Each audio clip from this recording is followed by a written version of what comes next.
And now, from beyond our dimension, this is the JeffMara podcast. Here's Jeff. My guest is Peter Sterling, one of the world's premier harpists, who during his 28-year career has had several #1 records on the international radio charts. He was also a bronze and silver medal winner in the prestigious Global Music Awards, and he won the New Age Ambient Song of the Year in 2017.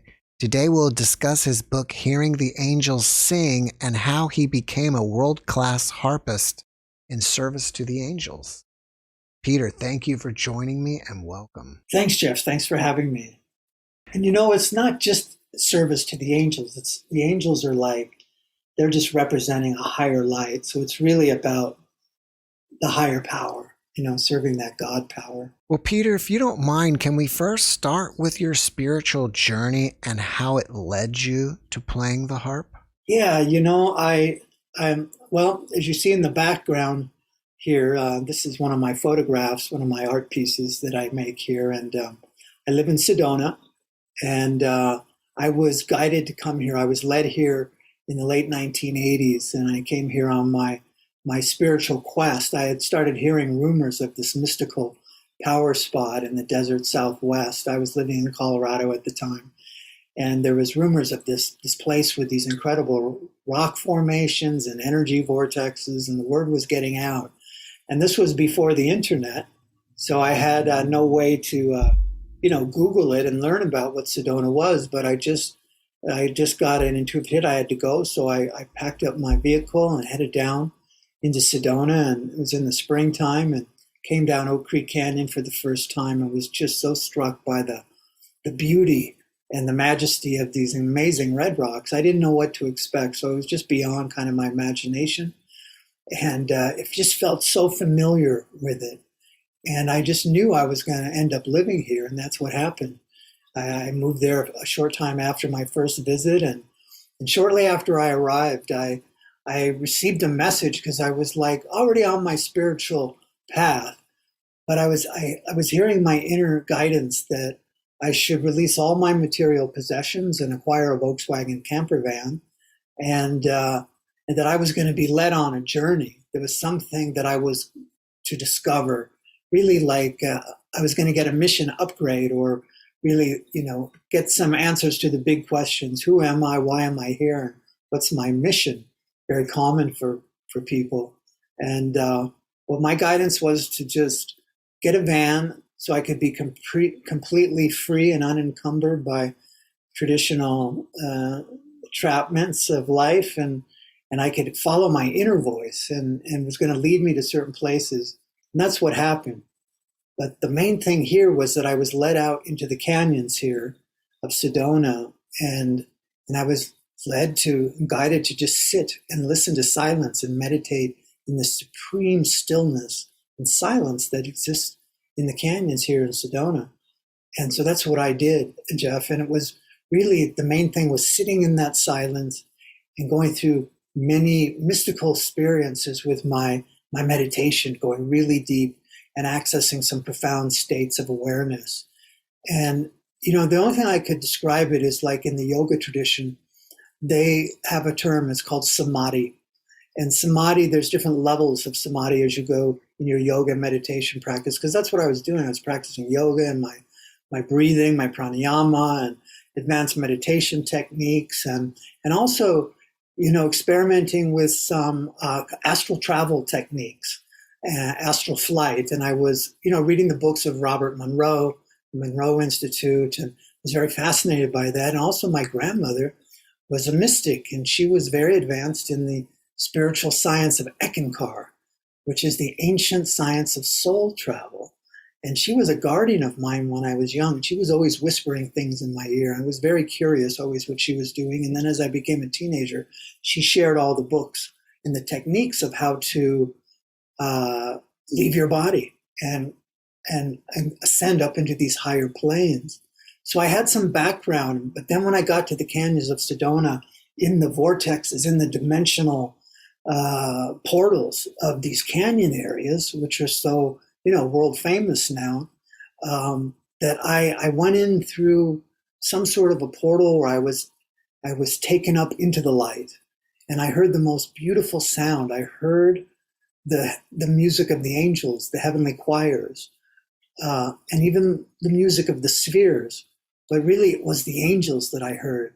And at first I thought, Jeff, that maybe somebody was out in the forest with me, because I was out in the canyons by myself. I'd just hike out and sit on a rock and just listen, what I call listen to silence. But at first I thought maybe somebody was out there with a portable stereo playing some sort of classical music, that I was floating on the wind.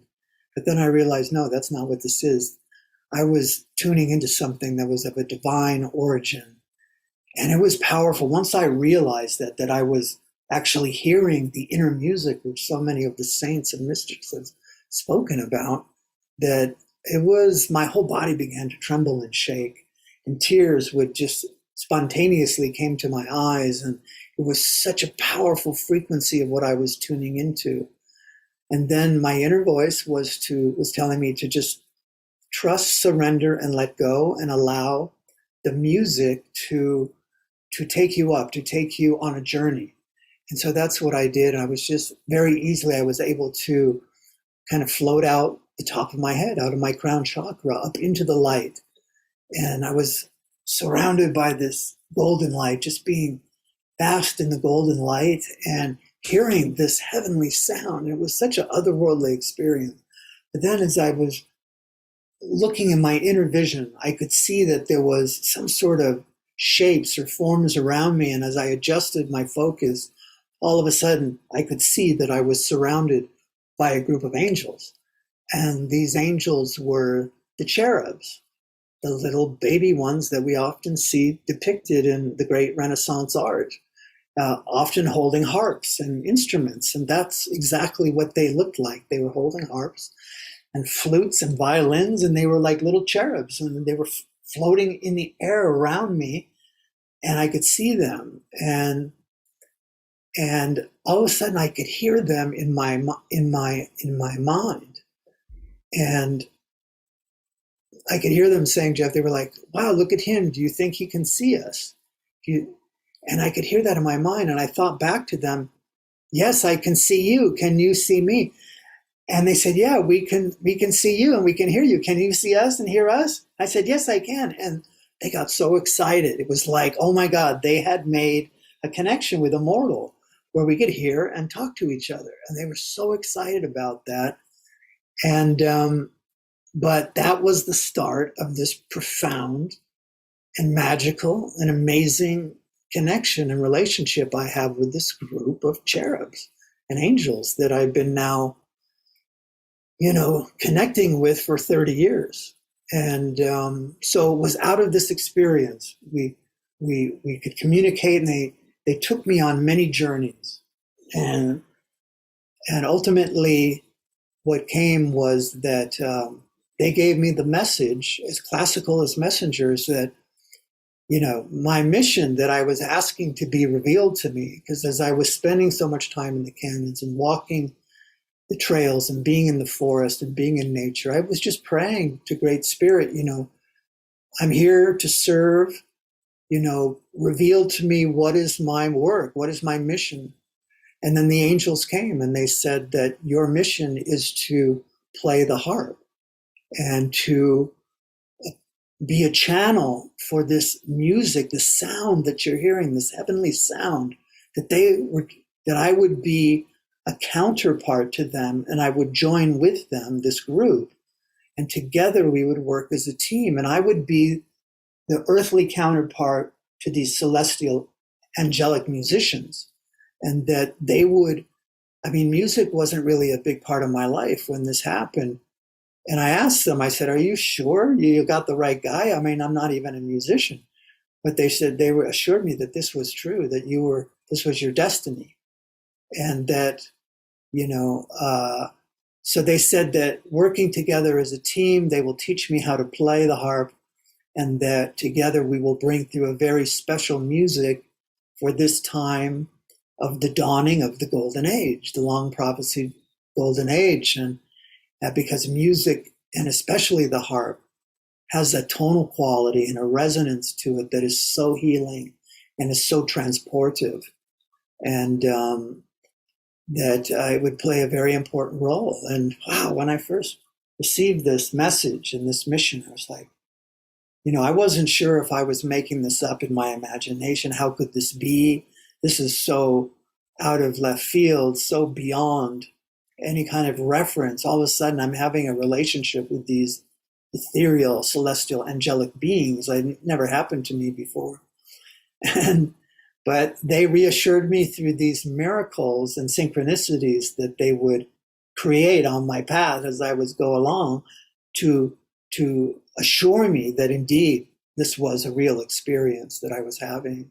And I write about it in my book, Hearing the Angels Sing. There it is, by the way. And so, yeah, that's how it started. And long story short, I finally said, yes, I will do this. And within a short time, a harp came into my life, a small harp. I took this small harp out into the canyons, out in the forest.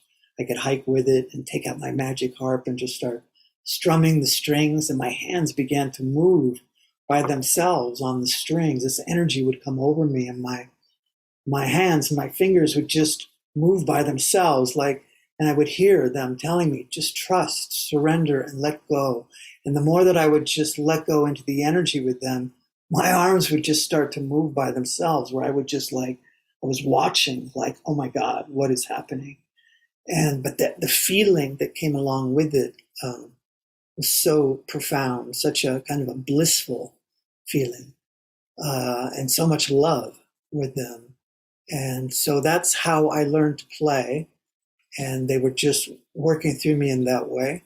And then 10 months later, following their guidance, I made my first recording, which, long story short, got discovered by an international record label who I signed a contract with. And they released it worldwide to critical acclaim in 1994. And it was nominated for String Album of the Year in the Indie Awards. And that was like all the independent record labels every year. It was known as the Baby Grammys back in the 90s. And so it was very exciting in the way the angels worked with me, in the way they assured me that this was real, and how they can just open doors and create magical synchronicities when you really get on your path and start working with this higher power, when you want to be a positive force and create beauty in your life or something positive, that you can call on this assistance to help you achieve your visions and dreams. If it's really for the benefit of all humankind, for the elevation of consciousness, that we can call on these great powers to help us achieve our mission. And that's what so much of the book is about, and the message from them. And so there you go. Well, congratulations. That's amazing. Prior to this, did you have any experience playing any other instrument like guitar or piano? I played piano by ear as a child, and I write about that in the book. I did show some musical talent, actually, as a child. But things happened, and I didn't stay with it. And I searched my whole life. I always felt music in my heart and soul, like probably many of us. And I tried different things. I could play the harmonic pretty good and some drums. And then later, before the harp, I started playing some guitar, learning some chords. But then the harp came. And once I got my hands on the harp, it was like I found my instrument. It was just so easy.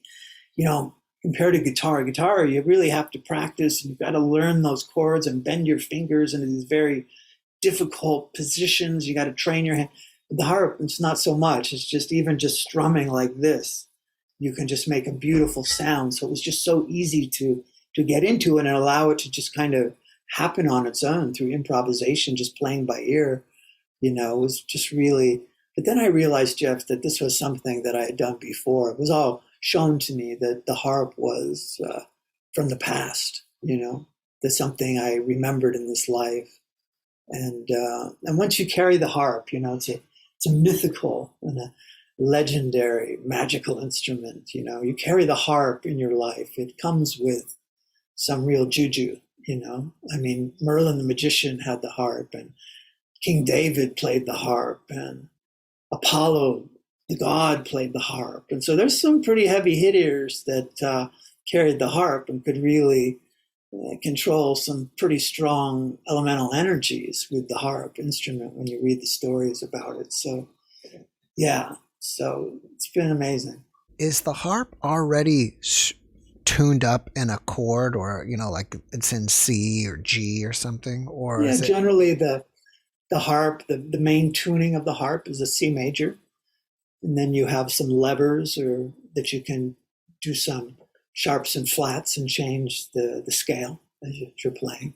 So are you saying that you never even took a lesson? All your training was done by the angels? Pretty much, when I first got the harp, the woman I bought it from, she was a harpist. She later became a very close friend of mine. But when I first got the harp from her, I took a couple of lessons where she just basically showed me kind of how to tune the instrument, how to hold it properly, how to put my hands properly on the string, and just showed me a couple of basic fingerings, And these I just took and just kind of ran with. So basically, she just kind of showed me the basics, where to put my hands and do a couple little twinkly things. But then I just went off, and it just came through so quickly. It was really like a lightning bolt came into my life, and I was just this powerful, magical thing came in my life. I was so captivated by it, Jeff. When I first started playing, I probably was playing 3 to 4 hours a day. First thing in the morning, in the day, any free moment, I would just sit at it because I was so enchanted by the sound and the way the harp, it leans right up against your body. This a very unusual instrument in that way.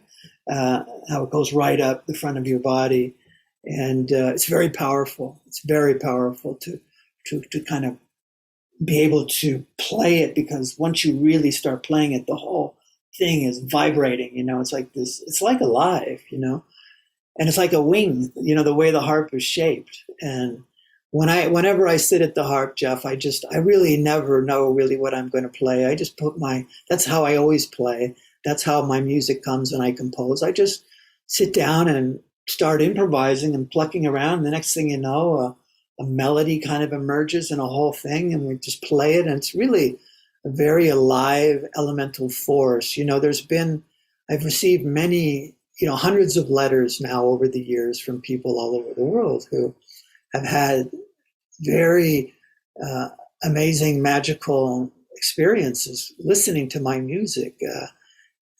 The way the angels gave it to me, Jeff, is that the music and the way that they showed me and have been guiding me how to create it. Like my music, when you listen to it, put on headphones, it's like a whole kind of sonic panorama opens up. And the way I mix it, you can really get into it. It's like very immersive.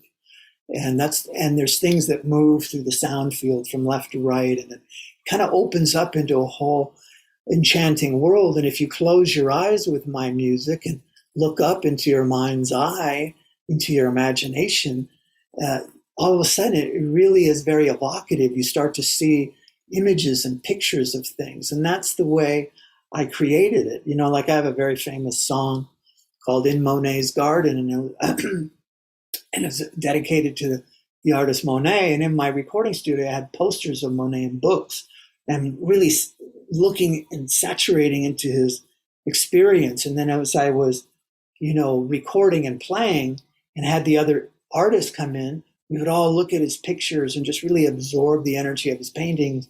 And then as we were playing, we would just visualize that. So when you listen to it, it just has it kind of encoded like a hologram. It's really quite amazing how it works. So as I was saying, many, many letters from people who say when they listen to my music, they see angels in the house, deceased loved ones they make contact with. All sorts of physical ailments have cleared up. Depression is very common. Mental illness, they find peace and balance by listening to my music, because the energy, the way it works, the way the angels described it to me, is that when you play my music in your home, that it creates kind of like a resonant energy field of sound waves that vibrate a very sympathetic resonance to the angels through this higher light.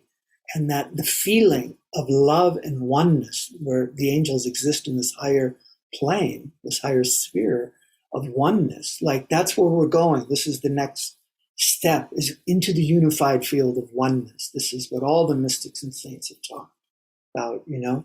So that's the space, and the music has that energy in it and can transport you into this higher frequency so that you can feel connected. I mean, people that have felt disconnected and from source, they listen to my music and it heals the heart, and they feel something in my music that often makes people cry, and it's very healing. And so there's lots of letters on my website. You can hear those stories, and it's always very humbling and, you know, rewarding to hear how this music affects people. And it's something I've taken great care and great responsibility to, you know, to be the steward of it in my life, and to be the vehicle for this to come through.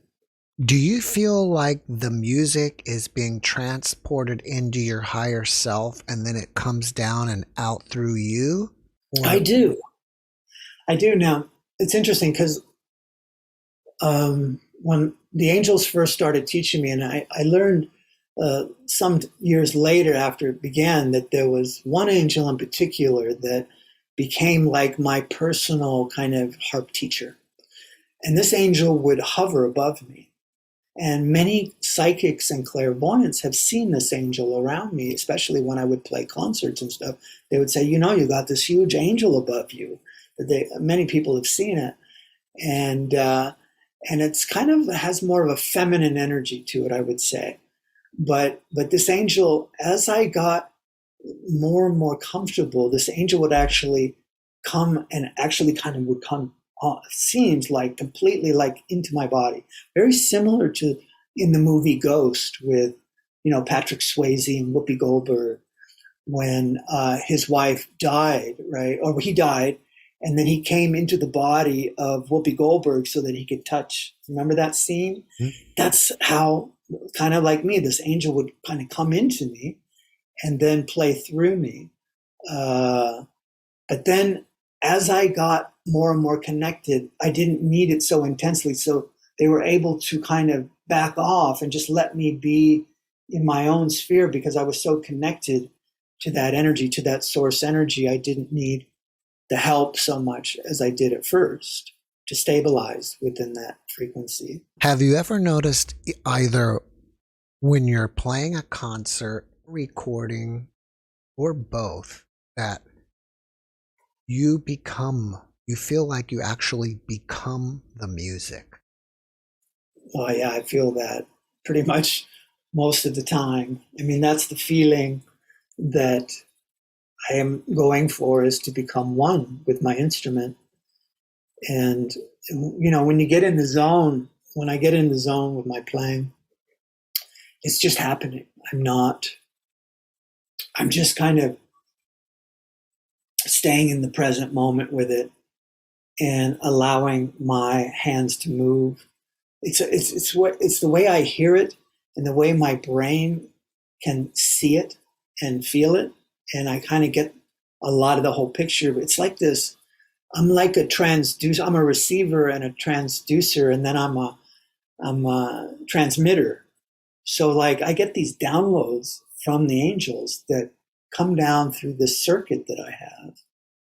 And my nervous system is able to translate that into these movements on the strings that make this glorious heavenly sound on the harp. And it's an incredibly powerful alchemical kind of experience because it's very multidimensional. So as it's going on, I'm very much aware of what's kind of happening on this higher dimension. But then in the same respect, I'm very aware of being in the 3D realm with a physical body and talking to you. But I have another part of me that is, and all of us have that. It's like our fifth dimensional higher self, right? And so that was how I made this connection, Jeff, and I was guided even before the angels came, that I was going up to connect with my higher self, my Christ self, in the Ascended Masters teachings, they would call it your magic presence or your I am that I am.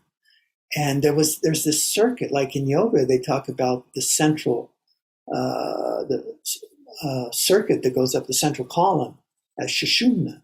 And then as you go through the different chakras, then your crown chakra can open up. And then there's several chakras that are outside the body. And if you open your crown chakra, open your heart, go to the third eye and open up your imagination and visualize yourself traveling up a central pillar and connecting with your Christ self or your I am presence.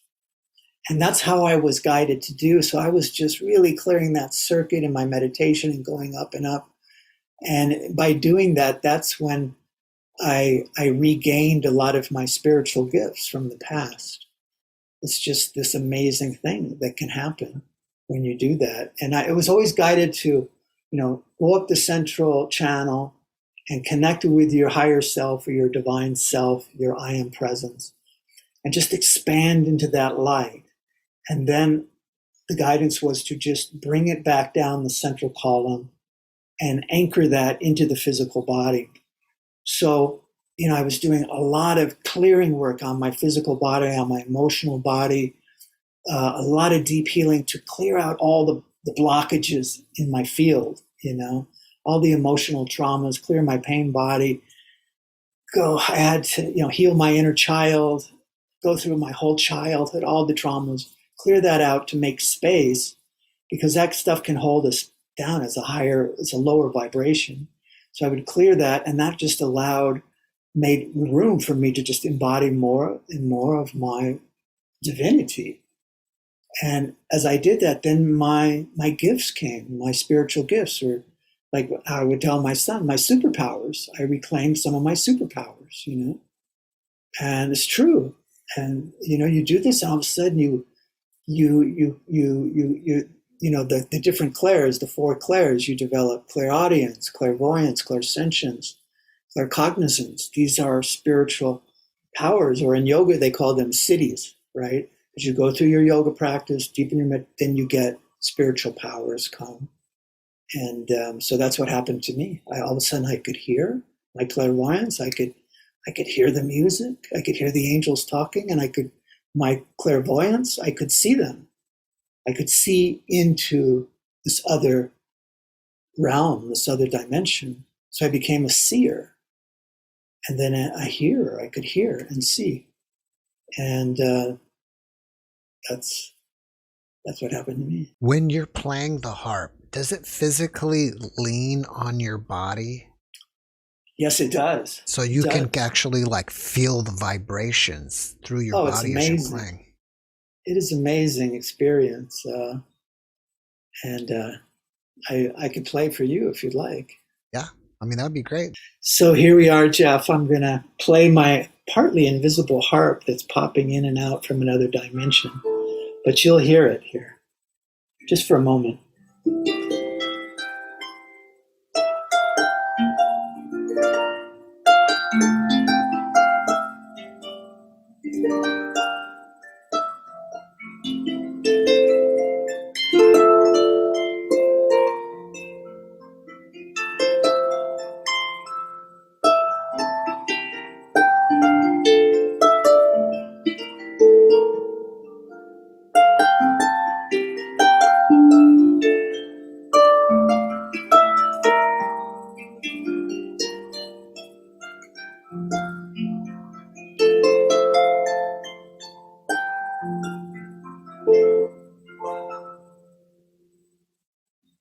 Thank you. That's beautiful. While we're talking about music, your book, Hearing the Angels Sing, also comes with a CD of music as well? It does. It has in the back cover, it has a CD of 70 minutes of music. That's kind of like the soundtrack. And the way the angels described it to me is because the way the book was written, I used dictation software so I could speak the words. So I would kind of go into kind of an altered state, and then it just came out. It's very poetic, many parts, as I describe the higher planes and the journeys the angels took me on. So it's almost like poetry in a sense, a spiritual poetry in prose. But when you listen to the music as you're reading the book, the music's like the soundtrack to the story. So that really opens it up in your imagination as you're reading. And it works very, very well together. And people love that effect. It's super cool. I think in your book you talk about where the angels reside. And if so, where is that? Well, let's see. The cherubs. So the cherubs, this group that I'm connected with, the cherubs are known as a very high order of angels. So they exist in a higher frequency, a higher dimension.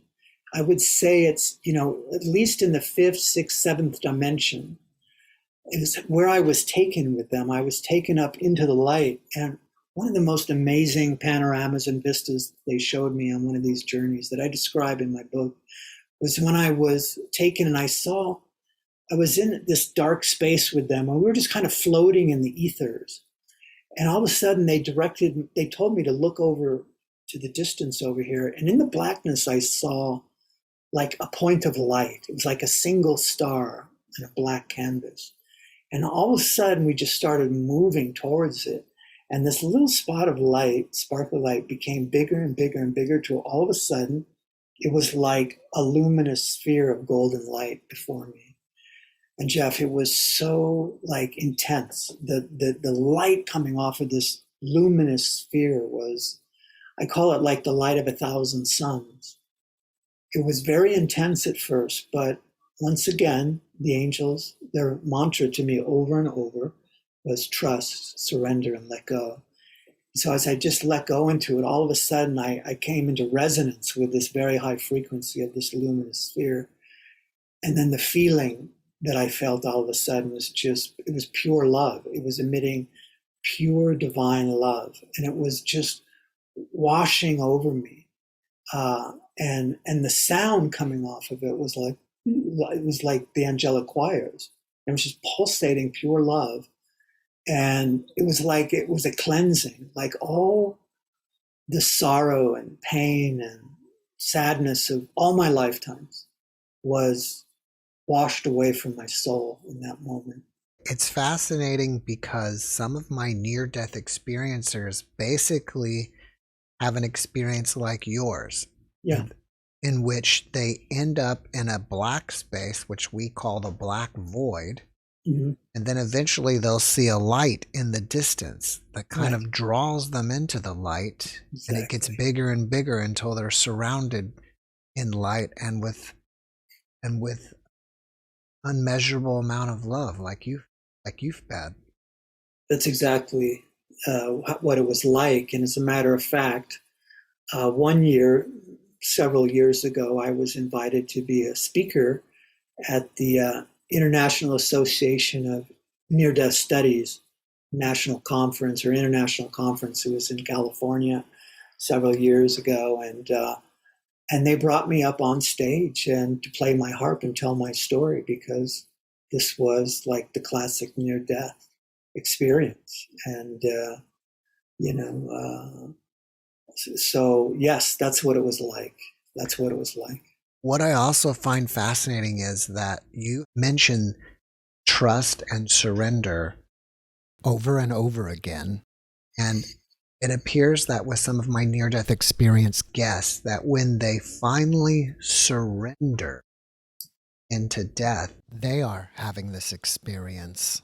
That's right. It's once you let go, you have to let go, It's that leap of faith kind of a thing, where you have to be willing to die, and when you let go of the fear, because it's the fear that holds us back always, and I just had to surrender and let go, and then I was taken up into the light, and that's when I was able to, behold this incredibly glorious vision and hear the sound of the angels' music, of the multitudes of angels. And as I was seeing the luminous sphere of light, then I could see, Jeff, that there was moving around it. There was these forms, and I adjusted. Then it appeared to me that I could see the multitudes of angels spiraling around this great luminous sphere of golden light.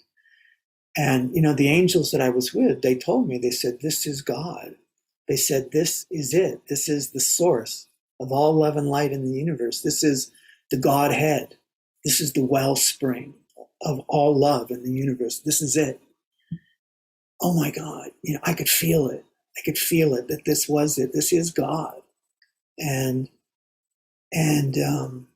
man, Jeff, it was, after that experience, I wasn't the same person. That the energy of that completely like rewired my nervous system and my DNA, and my life went on a different trajectory at that point. And that's when I became one. I got to experience the oneness.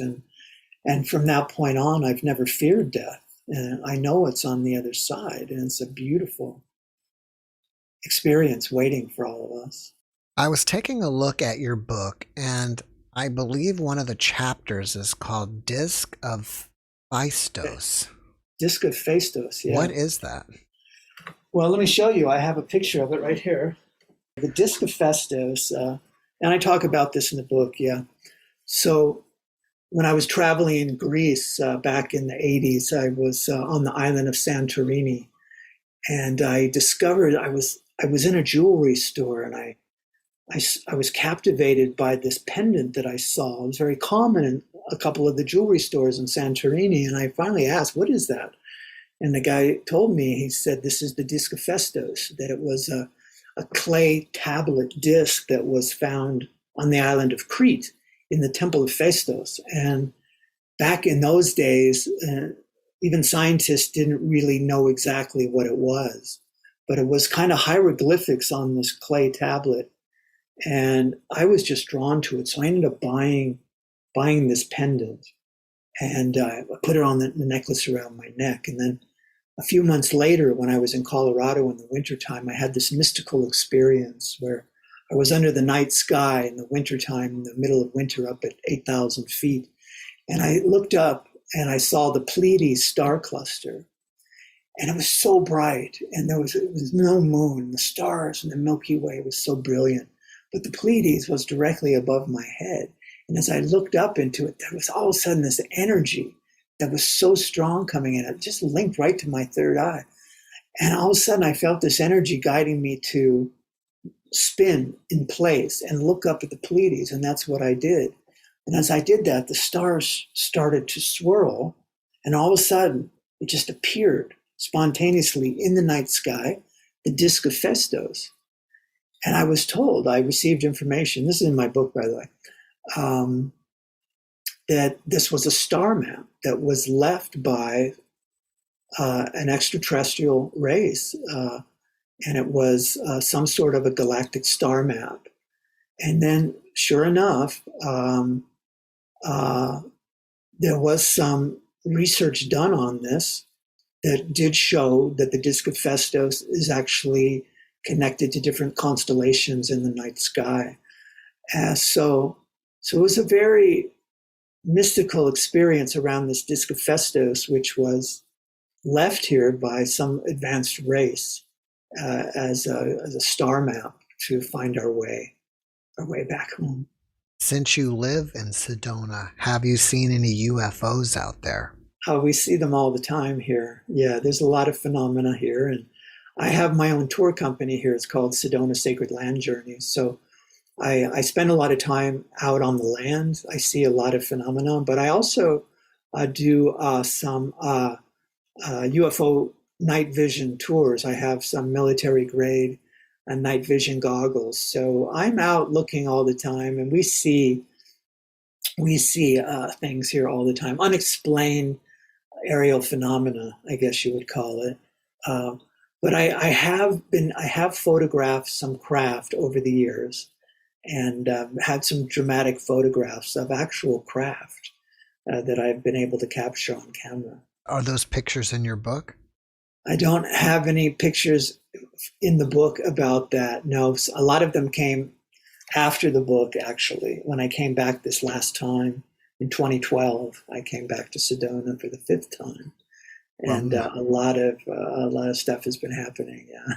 Maybe your next book can be about UFOs. I have an amazing story, but we won't get into it here because it would open up a whole another long discussion.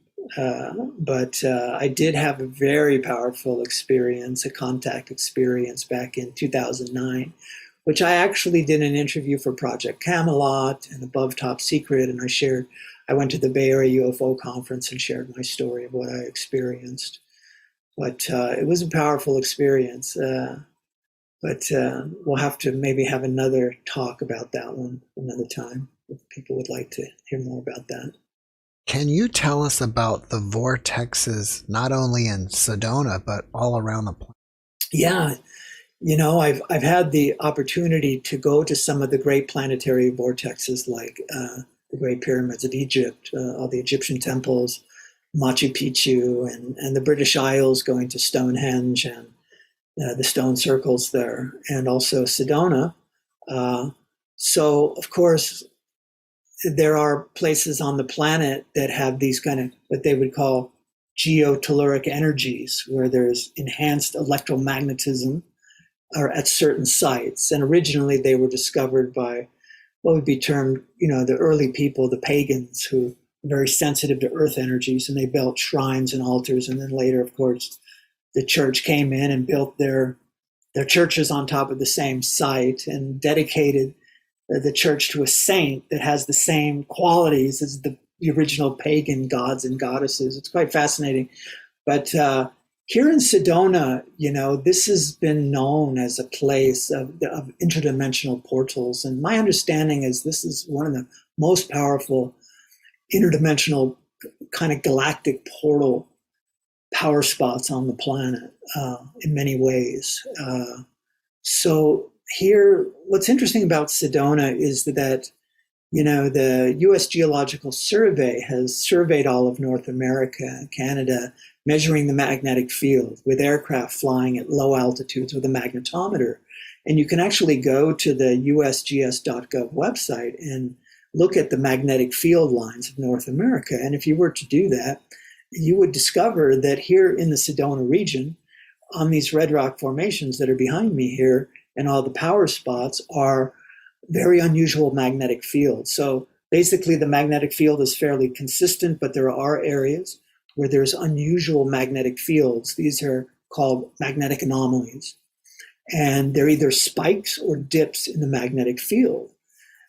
So this is interesting. So as it turns out, that the Sedona region has the highest amount of magnetic anomalies, unusual magnetic fields in all of North America are found here in the red rock formations of Sedona. And so the vortexes here, for instance, are like, Bell Rock, Cathedral Rock, Airport Mesa, and Boynton Canyon. And the vortexes are believed to be either electric or magnetic, or a combination of the both. So like Airport Mesa and Bell Rock, these are known to be electrical vortexes where the energy moves up and out, and they're spiral kind of cone-shaped formations. So the energy spirals up and out of these formations. So when you go sit there, people often report having like an out-of-body experience there. Some sort of astral travel is very common, and UFO sightings are common there.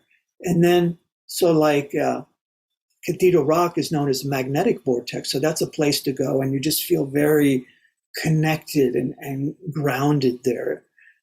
So it's something to experience. And the fourth major site, Boynton Canyon, is a combination of the two. So there you feel like you're very grounded, yet the top of your head is open to the sky. Like, so you're really this conduit there. And that's where so much happened to me in that area, where when I made contact with the angels for the first time, it was out in the Boynton Canyon area. And there's so many mystical stories from people over the years and decades of having incredible things happen to them out there. So, there are the science of the magnetic field line maps that you can see that there are these unusual magnetic fields here. And then also you can see the geological,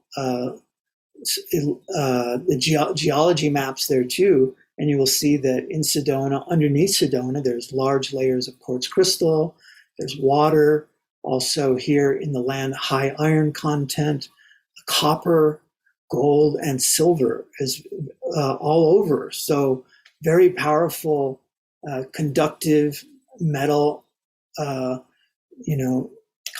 contents in the soil here, and crystalline and water. So it's a very powerful place, but it also ties into the stories of the Hopi legends of this being a place where there's secret passageways that go down into the subterranean worlds here of what the Hopi call the ant people, right? And so, and it's been well known that there's a phenomena going here underground in Sedona, right? I mean, it's been known for years, and even in QAnon was saying that there were these underground, bases that the government has underground, and Sedona is on the map, that there was a major underground facility here, and maybe there is. That's part of what we see going on here with the night vision, If somebody traveled to Sedona, how do you find the vortexes? Are they labeled? Are they like in a park, or are there maps at the tourist places? There are maps at the tourist places, and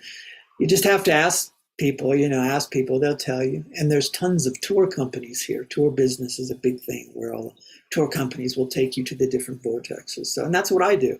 That's my company is Sedona Sacred Land Journeys. Of course, my website is harpmagic.com. If you come there, you can hear and see my music as well as my visual art, because I'm a photographer and an artist. I show my work in the galleries here. But then my tour page, and you can learn about my Sedona tours. And I love taking people out into the backcountry, into the quiet places. And we have these beautiful, I do my sound healing work. We do some meditation. We do some just opening ourselves up to the heavens out there in this beautiful, pristine, energetic place out in the canyons of Sedona. It's quite an experience. Now, you have a YouTube channel, right? I do. It's Harp Magic. Is it? And all my links are, if you go to harpmagic.com, right on the homepage, I have all my social media links are there. My YouTube channel link is there. You can see all my stuff there. Do you have music videos there as well? Yes, right on the homepage. What's cool is my latest music video that came out as a single last spring. It's called The Long Cold Winter. And this came as a premonition. And it turned out to be a tribute song to the brave people of Ukraine. Something the angels gave me before the Ukraine war broke out. This melody came through the harp, and I was improvising with a friend on guitar and harp, and all of a sudden this melody dropped into the harp, and we just played it from beginning to end, like it dropped in like a complete song. And when we finished, we looked at each other and go, wow, that was amazing. And it just feels like something from Eastern Europe. And we thought, ooh, it felt like during a war. It was very melancholy, and there was some sadness in it a little bit. And we thought maybe it was coming like it was a memory of some sort of World War II or the siege of Leningrad during the winter. And we felt there were people cold and hungry, and it was a terrible thing. We're like, wow. But my angels told me, they were very clear. They said, you need to record this song immediately. So I was like, okay. So I went into my home studio, and I, over the next few days, a week or so, I recorded this song and got other musicians to come in. As I was working on it over the next couple of weeks, I'd say, all of a sudden, there on the news was the war broke out. And then all of a sudden we started seeing the pictures of the refugees. And I was like, oh my God, this wasn't a memory. This was a premonition of something that was coming. And I asked the angels, and they said, yeah. They said, this is a very important historic event that will change the history of the world. And they guided me to make a music video, like a short film with the music. And as I listened to this track, to the song, I could see the whole story of how it told the story of a young girl, maybe 12 years old, and her little brother, and they lived in the rural countryside outside of Kyiv, and they had this kind of pastoral life. So it shows. So anyway, I saw this whole picture, and they said, you got to make this music video as a peace tribute, a peace song right now. I was like, okay. So I finished recording, and then I I found an animator, an award-winning animator on the internet, young woman who lives in Slovenia. And I contacted her and I hired her to create an original hand-drawn animation from start to finish, 5-minute piece. And it was beautifully done. And when it was done, I entered it into international film festivals around the world. So this has won several awards, including the Los Angeles Cinematography Award for Best Music Video. It's won awards in Paris, in Scandinavia, in Milan, in New York. It's called The Long Cold Winter. So come and look at it on YouTube. If someone wants to reach out to you and ask you questions, should they do it through your website? Yeah, they can. There's a link to send me an email. You can write me at peterharpmagic@gmail. And if you go to my website, harpmagic.com, and go to my tour page, I think I even have a phone number there on the tour page that you can call if you want to go on a sacred land journey and experience the angels for yourself. Are you working on any new music or anything I am. else? I'm just getting ready to release another album, album number 17, and it's called Mystic Voyager. And that will be coming out probably, I'm thinking February, towards the end of February this year. So I'm this next year. So super excited about that. Are you still under contract with that initial record company? No, I've had a couple of record deals over the year, but now I have my own record label, Harp Magic Music. And I just, it's all under one roof here with me. But I do have a team of people that help me with various things. But basically, I'm the sole owner and proprietor of my record label and have complete control of my music now. Can you find your music on iTunes and Spotify? Oh, sure. Yeah, my music is on all the streaming platforms, Apple Music, Amazon, iTunes, Spotify, Pandora, SoundCloud. It's all there.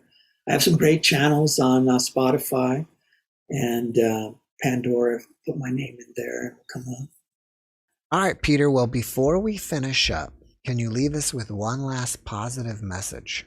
I would say, the angels, they're always so hopeful about everything. I know sometimes the world can look pretty chaotic, pretty challenging, the world situation, everything we're being confronted with within our world right now. But the message is always to not give up hope, that there is a light at the end of the tunnel, that it is kind of darkest before the dawn, and that to have faith and to believe in the vision of the dawning of the golden age and the 1,000 years of peace. And so I just want to encourage everybody to have faith in a greater vision where humanity can be unified as one and that we can experience a golden age. Peter, thank you for that message, and thank you again for being my guest. Thank you so much for having me, Jeff. Thanks for watching the JeffMara podcast. I really appreciate you. Another way to show support is through YouTube memberships. And if you do, there are loyalty badges and other perks depending on your level of membership. All you need to do is click the join button underneath the video to find out more. Thank you for your support.